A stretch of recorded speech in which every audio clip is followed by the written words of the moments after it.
ನಿನ್ನೆ ವಾಣಿಜ್ಯ ನಗರಿ ಹುಬ್ಬಳ್ಳಿ ಮಠ ಮಧ್ಯಾಹ್ನವೇ ಇಲ್ಲಿ ಅಂತಾರೆ ಬೆಚ್ಚಿ ಬಿದ್ದಿತ್ತು. 5 ವರ್ಷದ ಯುವತಿಯನ್ನು ಕಳೆದುಕೊಂಡು ಇಡೀ ವಾಣಿಜ್ಯ ನಗರಿಯೇ ಇಲ್ಲಿ ಅಂತಂದರೆ ಕಣ್ಣೀರು ಹಾಕಿತ್ತು. ನಿನ್ನೆ ಆತ ಏನು ಹಂತಕ ಇದ್ದಾನೆ, ಯಾವ ರೀತಿ ಕೃತ್ಯ ಎಸಗಿದ್ದ ಅನ್ನೋದ್ರ ಬಗ್ಗೆ ಅದೇ ಸ್ಥಳದಲ್ಲಿ ನಾನಿದ್ದೀನಿ. ಹುಬ್ಬಳ್ಳಿಯ ಒಂದು ವಿಶ್ವೇಶ್ವರ ಅಂದರೆ ಅಧ್ಯಾಪಕ ನಗರ, ಅಶೋಕನಗರ ಪೊಲೀಸ್ ಠಾಣೆ ವ್ಯಾಪ್ತಿಯಲ್ಲಿರುವಂತಹ ಇದೇ ಒಂದು ಅಧ್ಯಾಪಕ ನಗರದಲ್ಲಿ ಆ ಮನೆ ಏನು ಆ 5 ವರ್ಷದ ಬಾಲಕಿ ಏನಿದ್ಲು, ಆ ಬಾಲಕಿಯ ತಾಯಿ ಇಲ್ಲಿ ಅಂದರೆ ಇದೇ ಒಂದು ಮನೆಗೆ ಇಲ್ಲಿ ಅಂದರೆ ಮನೆಗೆಲಸಕ್ಕೆ ಅಂತ ಬಂದಿರ್ತಾಳೆ. ಆ ಮನೆಗೆಲಸಕ್ಕೆ ಅಂತ ಬಂದು ಇಲ್ಲಿ ಅಂತಂದರೆ ತನ್ನ ಮಗಳು ಏನಿದ್ಲು 5 ವರ್ಷದ ಮಗುವನ್ನು ಇದೇ ಒಂದು ಕಂಪೌಂಡಿನ ಒಳಗಡೆ, ಒಂದು ಗೇಟಿನ ಒಳಗಡೆ ಇಲ್ಲಿ ಅಂದರೆ ಆಟ ಆಡಲಿಕ್ಕೆ ಅವಳ ಕೈಯಲ್ಲಿ ಒಂದು ಮೊಬೈಲನ್ನು ಕೊಟ್ಟು ಹೋಗಿರ್ತಾಳೆ. ಆ ಮೊಬೈಲ್ ಆಟ ಆಡುವಾಗ ಅವಳಿಗೆ ಮೊಬೈಲ್ ಬೇಸರ ಇಲ್ಲಿ ಅಂದರೆ ಬೇಜಾರಾಗುತ್ತೆ. ಆ ಮೊಬೈಲ್ ಅವರ ತಾಯಿ ಬಳಿ ಕೊಟ್ಟು ಇಲ್ಲಿ ಅಂದರೆ ಇದೇ ಒಂದು ಗೇಟ್ ಬಳಿ ಆ ಬಾಲಕಿ ಇಲ್ಲಿ ಅಂದರೆ ಆಟ ಆಡ್ತಾ ಕುಂತಿರ್ತಾಳೆ. ಅದಕ್ಕೆ ಇಲ್ಲಿ ಅಂದರೆ ಹೊಂಚು ಹಾಕಿ ಕುಂತಿದ್ದ ಈ ಹಂತಕ ಏನು ರಿತೇಶ್ ಕುಮಾರ್ ಇದ್ದಾನೆ, ಬಿಹಾರ ಮೂಲದ ರಿತೇಶ್ ಕುಮಾರ್, ಆ ಬಾಲಿಕೆಯ ಸಂಬಂಧಪಟ್ಟಂಗೆ ಇಲ್ಲಿ ಅಂದರೆ ಹೊಂಚು ಹಾಕಿಕೊಳ್ಳುತ್ತಿರ್ತಾನೆ.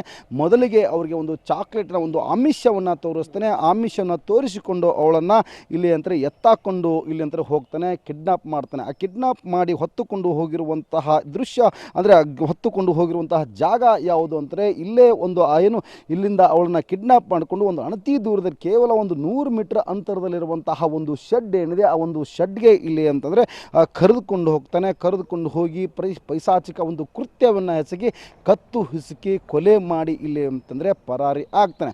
ಪರಾರಿ ಆದ ನಂತರ ಇಲ್ಲಿ ಅಂತಂದರೆ ಇಲ್ಲಿ ಸ್ಥಳೀಯರಿಗೆ ಸಾಕಷ್ಟು ಅನುಮಾನ ಬರುತ್ತೆ ಮತ್ತು ಅವಳ ತಾಯಿ ನನ್ನ ಮಗು ಕಾಣಿಸ್ತಿಲ್ಲ ಇಲ್ಲಿ ಅಂತಾರೆ ಅಂಗಲಾಸ್ತಾಳೆ, ಕಣ್ಣೀರು ಹಾಕ್ತಾಳೆ.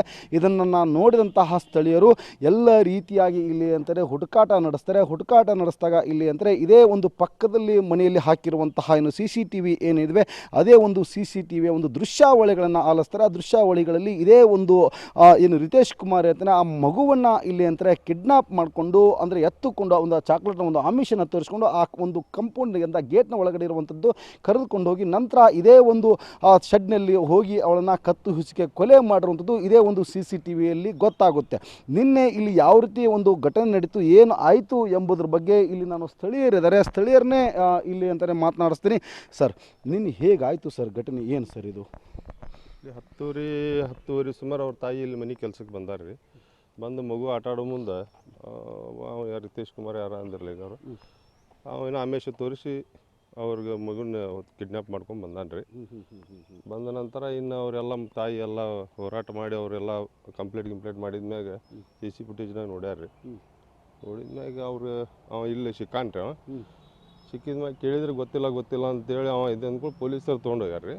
ತೊಗೊಂಡ್ಮ್ಯಾಗ ಅಲ್ಲಿಂದ ಮತ್ತೆ ನಾವು ಇಲ್ಲಿ ಬಂದ್ವಿ. ಬಂದ್ಮ್ಯಾಗ ಆಟೋ ಚಾಲಕರು ಎಲ್ಲರೂ ಬಂದು ನೋಡಿದ್ರೆ ಮಗು ಒಳಗಿತ್ತು ರೀ.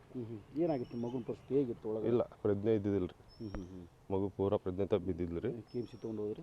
ತೊಗೊಂಡೋದ್ರಿ. ಏನಾಗಿತ್ತು KMC ಒಳಗೆ? ಇಲ್ಲ ಡೆತ್ ಆಗಿದೆ ಅಂತ ಹೇಳಿ? ಇಲ್ಲ, ಅಲ್ಲಿ ಹೋದ್ಮ್ಯಾಗಿನ ಪ್ರೊಸೀಜ್ ಮಾಡಿದ್ರಲ್ಲ ರೀ, ಮಧ್ಯಾಹ್ನವಾಗಿನ ಡೆತ್ ಆಗಿತ್ತು. ಓಕೆ, ಇನ್ನೊಬ್ಬರು ಸ್ಥಳೀಯರ ನಾನು ಅವರನ್ನೇ ಮಾತಾಡಿಸ್ತೀನಿ. ಸರ್, ತಮ್ಮದೇ ಒಂದು ಏರಿಯಾದಲ್ಲಿ ಆದಂತಹ ಒಂದು ಘಟನೆ ಇದು. ನಿನ್ನೆ ಆಟವಾಡ್ತಿರುವಂತಹ ಮಗು ಇವತ್ತು ನಮ್ಮ ಬಳಿ ಇಲ್ಲ. ಏನೇನು ಆಯ್ತು ಸರ್? ಅವಳಿ ನಗರದ ಪ್ರತಿಷ್ಠಿತ ನಗರ ಆದಂಥ ವಿಶ್ವೇಶ್ವರ ನಗರ, ವಿಜಯನಗರ, ಇದು ಅಶೋಕ ನಗರ ಪೊಲೀಸ್ ಠಾಣೆ ವ್ಯಾಪ್ತಿ ಪಡುವಂಥ ಈ ಪ್ರದೇಶದಲ್ಲಿ ಈ ರೀತಿ ಘಟನೆ ಆಗಿದ್ದು ನಿಜವಾಗಿ ಇದು ನಾಗರಿಕ ಸಮಾಜ ತಲೆ ತಗ್ಗಿಸುವಂಥ ವಿಷಯ ಆಗಿದೆ. ಬಹುಶಃ ಇಂತಹ ಒಂದು 4.5 ವರ್ಷ, 5 ವರ್ಷದ ಮಗುನೂ ಅಲ್ಲದು, 4.5 ವರ್ಷದ ಮಗು, ತಂದೆ ಶರಣಪ್ಪ, ಆತ ಮಗಳ ಹೆಸರು ಈ ರೀತಿ ಒಂದು ಪೈಶಾಚಿಕ ಕೃತ್ಯಗಳು ನಡೆದಾಗ ಇವತ್ತು ಯಾವ ರೀತಿಯಲ್ಲಿ ಆಕ್ರೋಶ ಜನರು ಕೂಡಿದ್ರು ಅಂದರೆ ಸಾವಿರಾರು ಜನರು ಯಾರು ಕರೆದಿಲ್ಲ, ಇಡೀ ಅಶೋಕ್ ನಗರ ಪೊಲೀಸ್ ಠಾಣೆ ಎದುರು ಜಮಾಯಿಸಿ ನ್ಯಾಯ ಬೇಕು, ಆ ಆರೋಪಿಯನ್ನು ನಮ್ಮ ಕೈಯಾಗಾದರೂ ಕೂಡಿ ಕಾನೂನು ಕ್ರಮ ಆದರೂ ಇವತ್ತೇ ಆಗಬೇಕು ಅನ್ನೋ ಆ ಒಂದು ಸಿಟ್ಟು ಜನಾಕ್ರೋಶ ಇವತ್ತು ನೋಡಿದರೆ ಇವತ್ತು ನಮಗೆ ಜೀವನದಲ್ಲಿ ಏನು ಅನ್ನಿಸ್ತೈತಪ್ಪ ಅಂದರೆ ಆ ಮಗು ಜಗತ್ತು ಏನೂ ಗೊತ್ತಿಲ್ಲದಂಥ ಮಗು, ಪುಟ್ಟ ಮಗು, ಆ ತಾಯಿ ಕೆಲಸಕ್ಕೆ ಹೋಗ್ಯಾಳ, ಒಂದು ಮನೆ ಕೆಲಸಕ್ಕೆ, ತಂದೆ ಪೇಂಟ್ರ್ ಕೆಲಸಕ್ಕೆ ಹೋಗ್ಯಾನ. ಸಂಡೇ ಆದರೂ ಸಹ ಹೊತ್ತು 10-10:30 ಹೋದಂಥ 9 ಗಂಟೆಗೆ ಅವ್ರ ತಂದೆ ಮಾತಾಡಿ ಆ ಮಗುನ ಕಳಿಸಿದ ತಂದೆ 11 ಗಂಟೆಗೆ ಅವಳ ಶವ ನೋಡುವಂಥ ಪರಿಸ್ಥಿತಿ ಯಾವ ತಂದೆ ತಾಯಿಗೂ ಬರಬಾರ್ದಂತ ನಾನು ಆ ದೇವರಲ್ಲಿ ಬೇಡ್ಕೊತೇನೆ. ಪೊಲೀಸರು ಬಹಳಷ್ಟು ಒಂದು ಒಳ್ಳೆ ಕಠಿಣ ಶಿಕ್ಷೆ ಕೊಟ್ಟಿದ್ದಾರೆ, ಮಗುವಿನ ಆತ್ಮಕ್ಕೆ ಶಾಂತಿ ಕೊಡಿಸುವಂಥ ಕೆಲಸ ಮಾಡಿದ್ದಾರೆ. ನಿಜವಾಗಿಯೂ ನಾವು ಪೊಲೀಸ್ ಇಲಾಖೆಗೆ ಬಹಳ ಧನ್ಯವಾದಗಳನ್ನು ಹೇಳಿಸಪಡ್ತೇವೆ. ವಿಶೇಷವಾಗಿ ಮಾನ್ಯ ಆಯುಕ್ತರಾಗಲಿ, DCP ರವೀಶರಾಗಲಿ, ಅವರು ಇಷ್ಟೊಂದು ನಮಗೆ ಭರವಸೆ ಕೊಟ್ಟಿದ್ದಾರೆ. ESP ಅನ್ನಪೂರ್ಣ ಅವರಾಗಲಿ, ಅವರು ನಿಜವಾಗಿ ಮಾಡಿದಂಥ ಕಾರ್ಯ ಇವತ್ತು ನಾವೆಲ್ಲರೂ ಹೋಗಿ ಅವರಿಗೆ ಅಭಿನಂದನೆಗಳನ್ನು ಸಲ್ಲಿಸಬೇಕು. ಪೊಲೀಸ್ ಇಲಾಖೆಯವರು 12 ಗಂಟೆ ಒಳಗೆ ಆ ಅಪರಾಧಿಯನ್ನು ಗುಂಡಿಕ್ಕಿ ಅವನ್ನ ಕೊಂದಿದ್ದನ್ನು ನಿಜವಾಗಿಯೂ ಇವತ್ತು ನಾವು ಆ ಮಗುವಿನ ಏನು ಶವವನ್ನು ಇವತ್ತು ದಫನ ಮಾಡ್ತೀವಿ, ಆ ಮಗುವಿಗೆ ಶಾಂತಿ ಸಿಗ್ತದೆ, ತಂದೆ ತಾಯಿ ನೋವಂತರೂ ಕಡಿಮೆ ಆಗಲ್ಲ.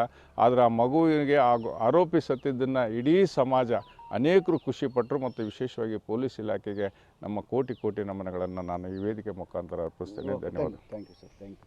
ಈಗಾಗಲೇ ಒಂದು ಕಡೆ ಅಂತಂದರೆ ಅವಳನ್ನು ಕಳೆದುಕೊಂಡಂತಹ ನೋವು ಇವತ್ತು ನಮಗೆ ಕಾಡ್ತಾ ಇದೆ. ಆದರೆ ಪೊಲೀಸರು ಕೆಲವೇ ಗಂಟೆಗಳಲ್ಲಿ ಆತನಿಗೆ ಎಡೆಮುರಿ ಕೊಟ್ಟು ಕಠಿಣವಾದಂತಹ ಶಿಕ್ಷೆಯನ್ನು ಕೊಟ್ಟು ಇಲ್ಲಿ ಅಂತಂದರೆ ಆ ಮೃತ ಬಾಲಿಕೆಯ ಆತ್ಮಕ್ಕೆ ಇವತ್ತು ಶಾಂತಿ ಕೊಡಿಸುವಂತಹ ಕೆಲಸವನ್ನು ಮಾಡಿದ್ದಾರೆ. ಹೀಗಾಗಿ ಅವಳಿ ನಗರದ ಪೊಲೀಸರನ್ನು ಅಭಿನಂದನೆ ಸಲ್ಲಿಸ್ತೇವೆ ಅನ್ನೋದು ಸ್ಥಳೀಯರ ಮಾತು.